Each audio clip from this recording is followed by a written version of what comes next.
दे तुम्हा ऐकावे काणी आमुचे नाचनी नाचू नका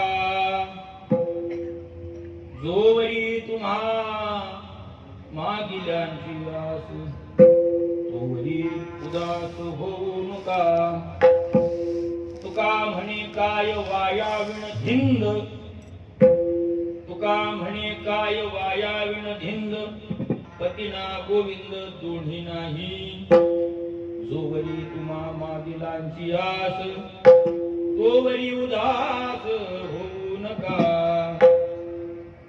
पांडुरंगा करू प्रथम नमन दुसरे चरणा संतांची त्यांच्या कृपादाने कथेचा विस्तारू बाबाजी सद्गुरु दास तुका नमो सद्गुरु तुकया ज्ञान दीपा नमो सद्गुरु सच्चिदानंद रूपा नमो सद्गुरु भक्त कल्याण मूर्ती नमो सद्गुरु भास्करा पूर्ण कीर्ती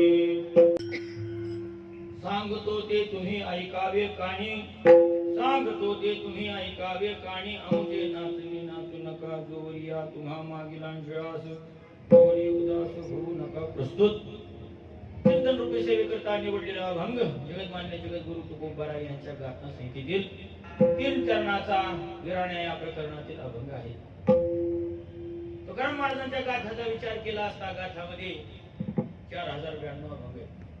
4092 अभंगाचं जर वर्गीकरण केलं काही अभंग नामपर आहेत, काही अभंग संतपर, काही भांडणाचे आहेत, काही अद्वैतपर आहेत, काही करुणापर आहेत, काही बाळकडीचे आहेत. प्रकरण पडले बघा, काही बाळकडीचे आहेत, चालू मालूचे आहेत, गवळणी आहेत, अनेक प्रकरण आहे. पायकाचं प्रकरण आहे, मुंडाचं प्रकरण आहे, भाग नावाचं प्रकरण आहे, सौरी नावाचं प्रकरण आहे. अशी प्रकरण आहेत. त्या प्रकरणामध्ये पूर्वी जो आम्ही ज्या गाठ्यावरती गाथा पाठ केला त्या अभंगामध्ये विराण्या नावाचं प्रकरण आहे. ती आता तात्यांनी जो गाथा काढलाय त्या प्रकरणाला व्यभिचार भावाचे अभंग असं त्यांनी टायटल शीर्षक दिले. आता जो काही गाथा आहे त्यामध्ये व्यभिचार भावाचे अभंग कोणी पूर्वी आम्ही जो गाथा पाठ केला त्याच्यामध्ये विराण्या नावाचं असं प्रकरण होतं. आता ते का कमी केलं का वाढवलं त्याच्याविषयी आम्हाला काही इथं उहापोह मांडायचा नाही, परंतु विराण्या शब्दाचा अर्थ सांगतो. विराण्या या शब्दाचा अर्थ आहे विरांगणा. म्हणजे पूर्वी जसे राजे लोक